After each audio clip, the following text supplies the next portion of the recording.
Politics. It's like football for nerds. And it used to be boring. Long speeches, policy memos, politicians literally falling asleep on the job, congressmen vaping in committee rooms and throwing snowballs on the Senate floor to prove that climate change isn't real. I asked the chair, you know what this is? It's a snowball.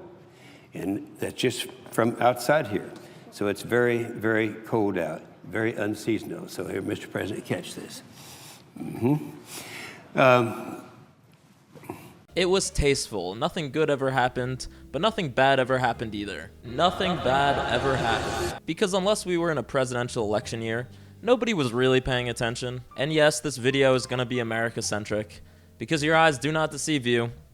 I am an American. My pronouns are USA. But something has long since changed. The quaint, West Wing level view of politics we used to have has long since been replaced with this divisive, fascist fest we call a government now. And there's a number of culprits that we can blame on our current moment. Dark money groups, corrupt super PACs, Citizens United, a corrupt Supreme Court, etc., etc. And all of that's worthy of discussion.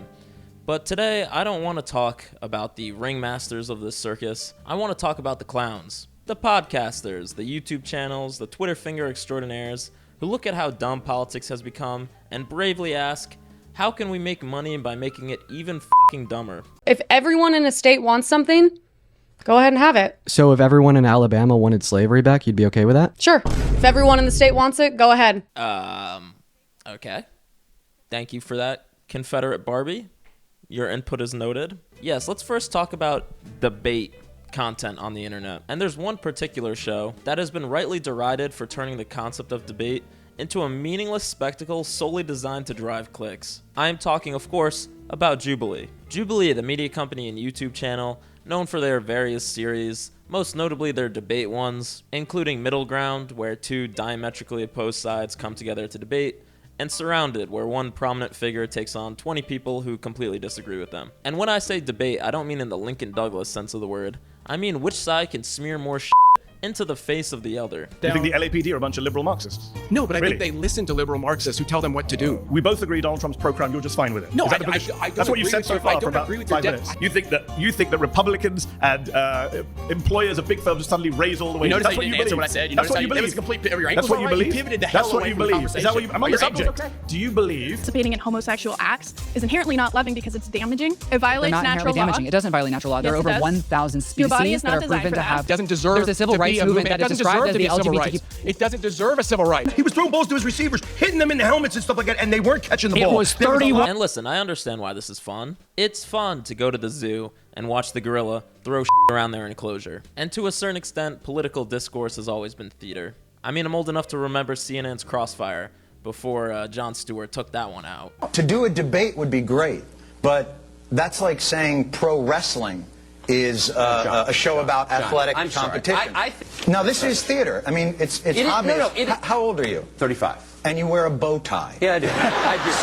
So this is. I know. So this You're is right. theater. Let me just go. No, come on. And listen, I'm not suggesting that you're not a smart guy, because those are not easy to tie. But the thing is that you're doing theater when you should be doing debate. Is mainstream media theater too? Sure.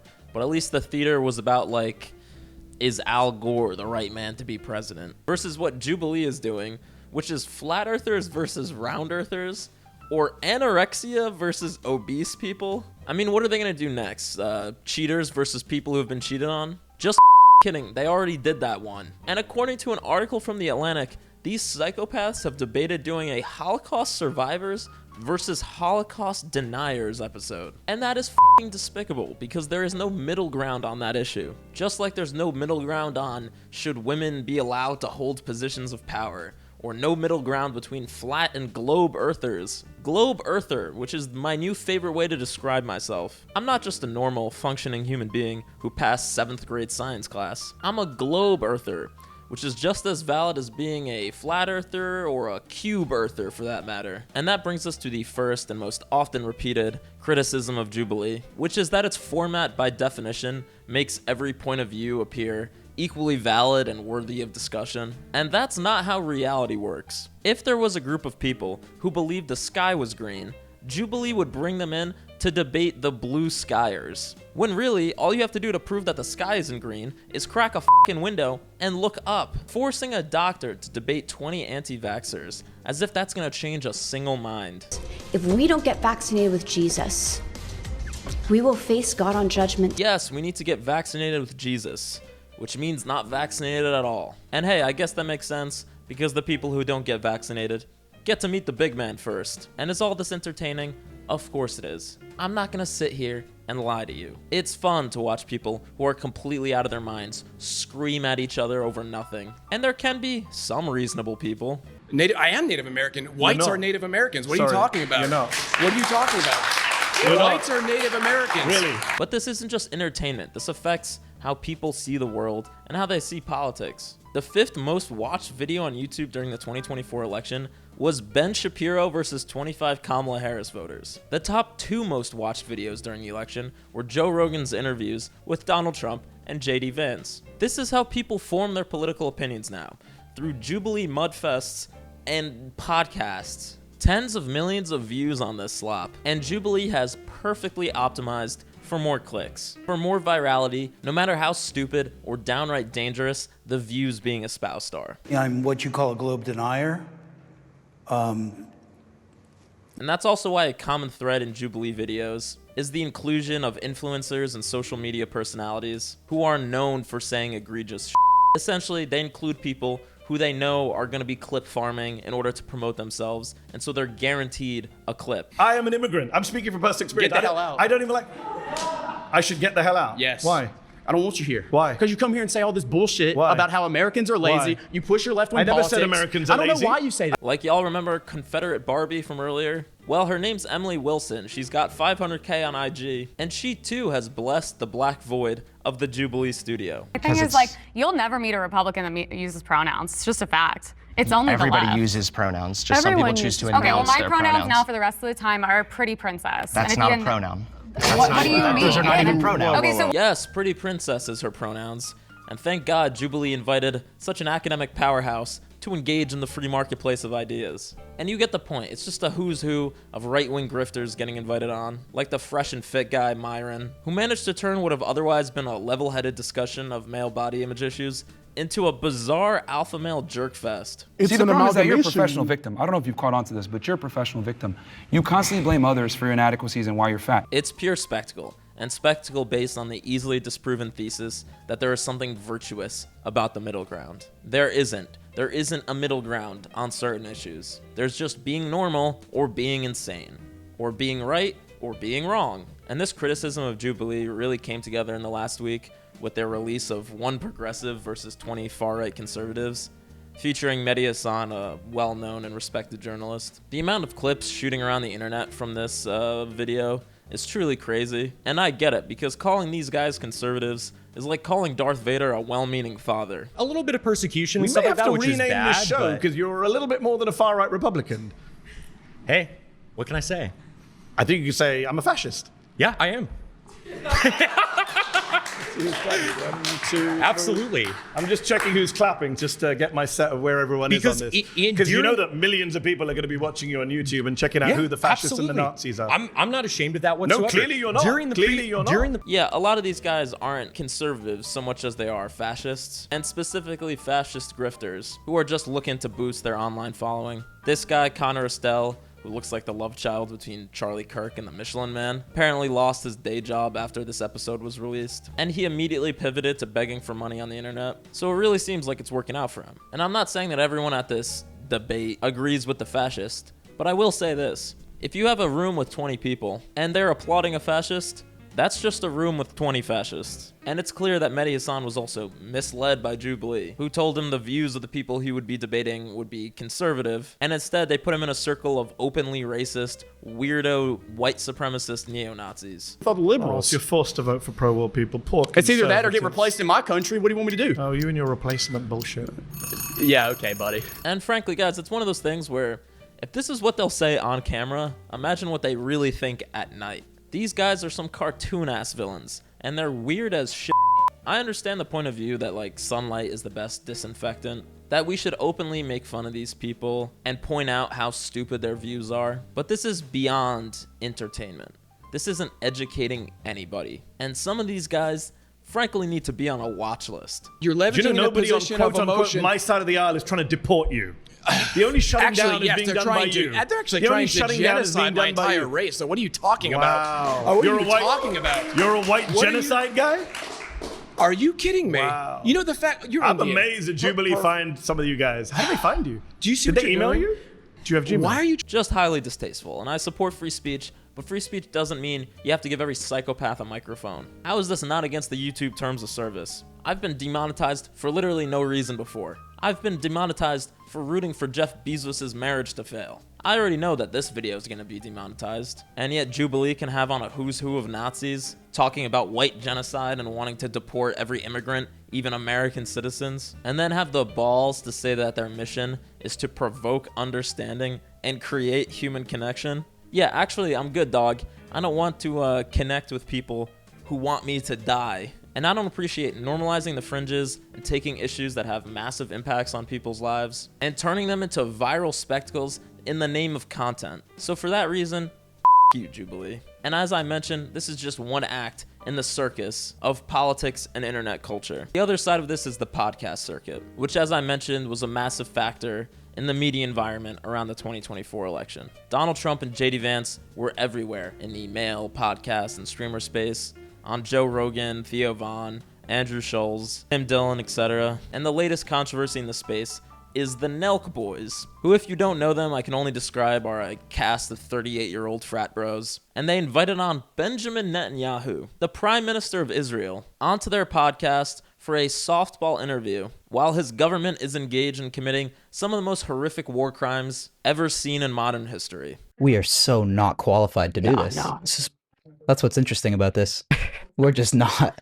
We just should not be doing this. Agreed, assholes. You are unqualified to do this, so don't do it. And the interview went about as well as you'd expect. Not a single question asked, just a circle jerk, asking someone who is literally wanted for war crimes if he prefers McDonald's or Burger King, while his government is systematically starving hundreds of thousands of people. No, I'll tell you, Burger King. We did the double, Whopper? The double. I haven't ripped Burger King in a long time. Burger King kind of sucks. Yeah. No, the you're wrong. BK Lounge can hit. I disagree completely. You like Burger King over McDonald's? That's your worst take, I think. Absolutely. That's a crazy take. No, that was fine. I mean, I like Burger King. The answer is yes. Are you guys kidding me? I'm going to give you guys a rare Marc lore dump right now, which is that for years I worked on Capitol Hill and on Democratic campaigns. I started this YouTube channel after becoming unemployed after the campaign I was working on ended after the 2024 election.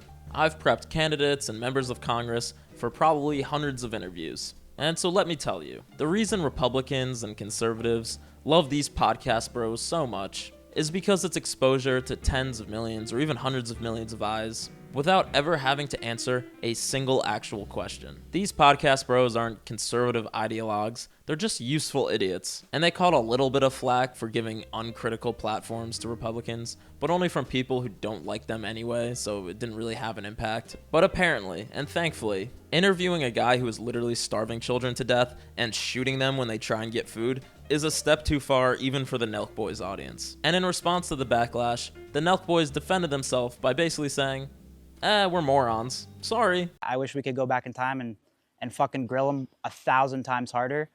And we just went in there fucking unequipped to fucking interview him. And that's the honest truth. We fucking walked in there and we weren't fucking ready for it, man. And we walked in there uneducated. And I can admit that. But yes, we were unprepared. We have one of the biggest new media companies out there. And we couldn't be bothered to do basic research or have even a little bit of discernment when it comes to picking guests. But we're just frat bros. Listen, I get that these guys got their start by doing pranks in college, but if that's the defense, then don't do the interview with Satan. And this is really the backlash that needs to be leveled against all these podcast bros, because they are simply unequipped and unqualified to do these kind of interviews with politicians on matters of actual substance. I get it. Nobody likes or trusts the mainstream media anymore. I understand that. Legacy media is dying. But you know what? Actual journalists are held to some level of standards, of professionalism, of editorial review. I'm not saying they're perfect, but there's a reason why Donald Trump lashes out at actual news outlets all the time. There's a reason why the White House replaced news outlets with MAGA influencers in the press briefing room, because influencers will never ask tough questions. And maybe there's a little bit of a shift going on now that some of these dipshits have realized that maybe Donald Trump isn't an anti-establishment hero, but actually just another pro-corruption, pro-corporate, pro-war loser. Joe Rogan saying that deportations aren't what he voted for, which they are, by the way. Andrew Schulz saying this isn't what he voted for. And of course, the backlash over the Epstein files, which might be the first issue uniting Americans across the political spectrum since the ending of Game of Thrones. And again, I know there's a tempting inclination to make fun of these morons for acting like they didn't support exactly what we're seeing now, for complaining about deportations that they voted for. People that like, they'll DM me and be like, you see what your boy's doing? You voted for this? I'm like, I voted for none of this. He's doing the exact opposite of everything I voted for. Yeah. I want him to stop the wars. He's funding them. But again, I see it as a reminder that unlike the Jubilee incels from earlier, these guys are not ideologues, they're just idiots. The politics of the male corner of the internet isn't based on policy, it's based on vibes.